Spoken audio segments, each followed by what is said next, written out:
네, 스튜디오에 한국투자증권 IM요 수석팀의 김권진 팀장 나와 계시고요. 함께 이슈 정리해 보겠습니다. 팀장님 어서 오십시오. 네, 안녕하십니까? 자, 오늘 장에서 좀 눈길을 끄는 대목들 어떤 이슈들이 있는지 화면으로 정리해 봤습니다. 먼저 보시죠. 원달러 환율이 1,200원을 돌파했습니다. 9개월 내 최고 수준에 올라와 있는 모습입니다. 오늘 제약바이오주가 강세를 보이고 있고요. 외국인 매수가 들어오고 있는 모습입니다. 종목 중에서는 유니슨이 신재생에너지 국제과제 기관으로 선정이 되면서 오늘 상당히 급등하는 모습을 보여주고 있는데요. 투자자 관점에서는 어떤 시각 가능할지 말씀 나눠보겠습니다. 자, 팀장님, 환율 이야기부터 나눠봐야겠습니다. 네. 어제 그래도 이 장중에 우리 거래소 장중에 1,190원대 후반 그래도 1,200원대 돌파는 물론 뭐 순식간이긴 합니다만 시간을 조금 가지지 않을까 싶긴 했는데 오늘 뭐 어제 저녁 사이에 훌쩍 넘어버렸습니다. 환율 이야기부터 나눠볼까요? 네, 그렇습니다. 조금 많이 안타까운 모습이다라는 얘기를 해드리겠습니다. 사실은 어떻게 보면 정책 컨트롤 타워가 조금 많이 있었다면 지금 어떻게든 좀 구두 개입이나 어떤 외환 당국에서 어떤 얘기가 나왔을 건데 지금 그런 얘기가 사실은 시장에서 거의 들리지가 않는다라는 거 좀 많이 안타까운 모습이다라는 얘기를 해드리겠습니다. 그리고 최근에 조금 환율이 좀 급격하게 올라와 버렸다는 것은 변동성이 너무 커졌다라는 얘기입니다. 즉 환율은 사실은 좀 변동성이 천천히 움직여주면 대부분 시장에서 조금 적응을 할 수 있는 시간이 필요합니다. 근데 그게 이번에는 좀 없었었다라는 거 얘기를 해드리도록 하겠고요. 최근에 계속해서 외국인들이 우리나라 주식 계속해서 사고 있다. 이 말은 투자자가 계속해서 우리 환율을 어떻게든 다시 한번 끌어내려 보려고 하는 이런 모양이 나와야 됩니다. 근데 현재 주가 계속해서 환율을 우상향으로 계속해서 뚫고 올라가 버리고 있다는 거. 이게 상당 기간 오래되거나 더 뚫어져 버릴 거라고 생각하면 외국인들이 가만히 있지를 못합니다. 투자 자금이 유출이 될 가능성이 생기는 거다라는 거 얘기를 해드리겠고요.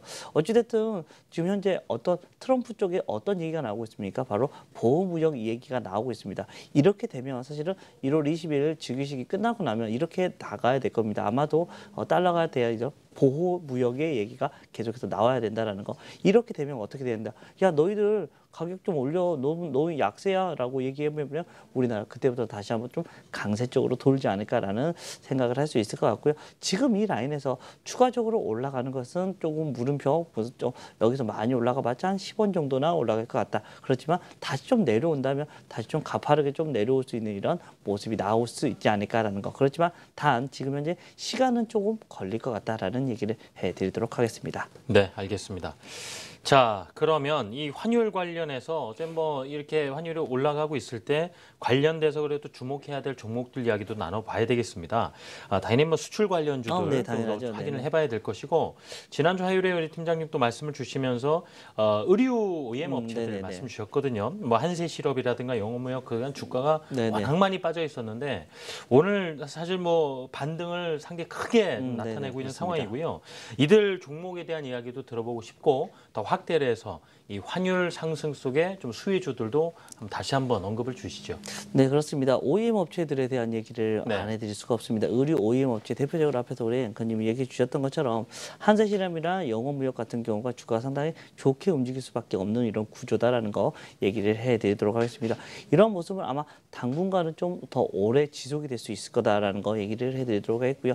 1,200원 위에 있다면 계속해서 OEM 업체 계속해서 투자를 해봐도 오케이가 될 것 같다. 그렇지만 또 밑으로 꺾이기 시작하면 그때부터 이제는 그만해야 되겠구나라고 고민을 그런 식으로 판단을 내려주시면 좋을 것 같고요.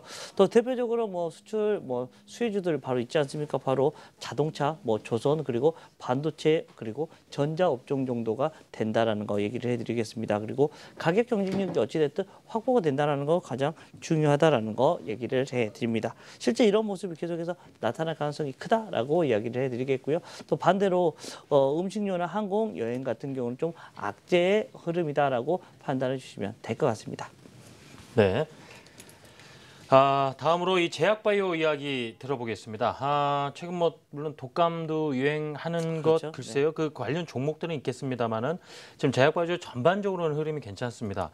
이게 근데 최근에도 좀 반등을 해줄 듯 하다가 또 며칠쯤 이 열기가 식어내리고 이런 모습들을 봐와서 다만 지금의 어떤 하방을 좀 탄탄히 받쳐준다는 한도 내에서는 이럴 때마다 조금씩 담는 전략들이 여전히 그렇다면 언젠가는 또 좋은 결과로 보답이 될 만한 그런 국면으로 받아들여도 충분히 좋을지요? 예, 가능성 있을 것 같습니다. 실제로 좀 길게 본다면 이쪽 라인들은 분명히 돈이 되는 구간이긴 하다라는 얘기를 해드리겠습니다.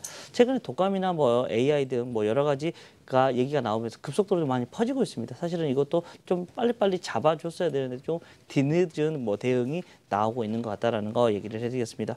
실제 뭐 그렇습니다. 야, IT나 이런 데가 되고 나면 어디가 그 다음으로 될 것 같니?라고 많은 사람들이 질문을 합니다. 그러면 거기에 대부분의 사람들이 이쪽을 얘기합니다. 바로 제약 바이오를 얘기한다. 실제로 워낙 올해 많이 무너져 버렸기 때문이다라는 거 얘기를 해드리겠고요. 예전에 뭐 한미약품이 이런 올라오기 전에 이런 모습까지 지금 현재 주가들이 대부분 다시 하락이 되어 있는 모습이기 때문에요. 주가 같은 경우는 다음 내년 그리고 말에는 분명히 충분히 올라와 주는 모습이 나올 수가 있다는 거 알고 계시지 않습니까? 우리는 계속해서 노령화 인구는 증가할 수밖에 없고 우리의 인간의 수명은 길어진다. 이렇게 되면 당연히 제약 바이오는 분명히 각광을 받을 수밖에 없는 산업이다라고 얘기해 드릴 수가 있을 것 같습니다. 그리고 또 내년 초에 보면 다수의 뭐 바이오 포럼 같은 게 여러 가지가 지금 좀 많이 쏠려 있는 것 같습니다. 즉 내년 초에도 이쪽에 관련에 된 이슈들이 상당히 많이 나올 수가 있다라고 얘기를 해 드릴 수가 있을 것 같습니다. 뭐 여기에 뭐 최선호주 같은 경우는 여러분들이 다 알고 있는 주식일 겁니다. 그래도 한미약품 그리고 코오롱 생명과학 그리고 조금 작은 주식들로는 큐리언트나 ST팜 정도를 여러분들이 주목하셔서 주식을 보시면 좋을 것 같다라는 얘기를 드리겠습니다. 네, 알겠습니다. 자, 이번에는 특징적인 종목 하나 살펴봐드리죠. 유닛은 아마 오랫동안 투자를 하신 분들은 또 잘 알고 계신 종목이지 않을까 싶은데 최근에서는 시장에서 잘 이야기가 나오지 않았던 네네, 종목이긴 그렇죠. 합니다. 근데 신재생 에너지 사업 국책과제 주관사로 선정이 되면서 급등을 합니다. 과연 어떤 이 회사가 가진 기술력이라든가 네네. 지금 뭐 추후 중장기적으로도 관심을 충분히 둬도 되는 상황인지 좀 점검을 주시죠. 자, 우선은 뭐 결론부터 얘기해 드리자면 우선은 어떤 이슈가 생겼을 때 좀 접근해 보시는 게 좀 더 낫지 않을까라는 얘기를 해 드리도록 하겠습니다. 물론 향후에 어떤 이게 국제 프로젝트가 성공을 해서 트랙 레코드를 쌓는다면 아마도 새로운 이런 뭐 프로젝트 같은 것을 받아올 수 있는 이런 모습이 나타날 겁니다. 그리고 좀 길게 본다면 유니스라는 회사가 기술력이나 이런 게 좀 뛰어나기 때문에 뭐 아마도 풍력 발전기 시장에서는 조금 넘버원이 계속해서 될 수가 있는 모습이 분명히 나올 수는 있다라는 이야기를 해드리도록 했고요. 아시아 저풍속 시장의 진출형 풍력 발전기에 어떻게 보면 최적화 및 현지 실측 국제 과제를 지금 현재 가져갔다는 것 자체가 기술력이 상당히 좋은 거구나라고 생각을 할 수가 있을 것 같고요. 실제로 지금 베트남 짜빈성에서 뭐 풍력 발전 등을 지금 현재 추진 중이라는 점 이거는 좀 좋은 것 같다라는 거 이야기를 해드리겠습니다. 그리고 이번 과제 후에 해외 프로젝트까지 실현이 된다면 수익성까지도 향상이 될 수 있는 모습이 나온다라고 판단해 주시면 된다. 그렇지만 좀 단기적으로 봤을 때는 그냥 일반 단기 이슈가 되지 않을까라는 생각을 할 수가 있을 것 같습니다. 네.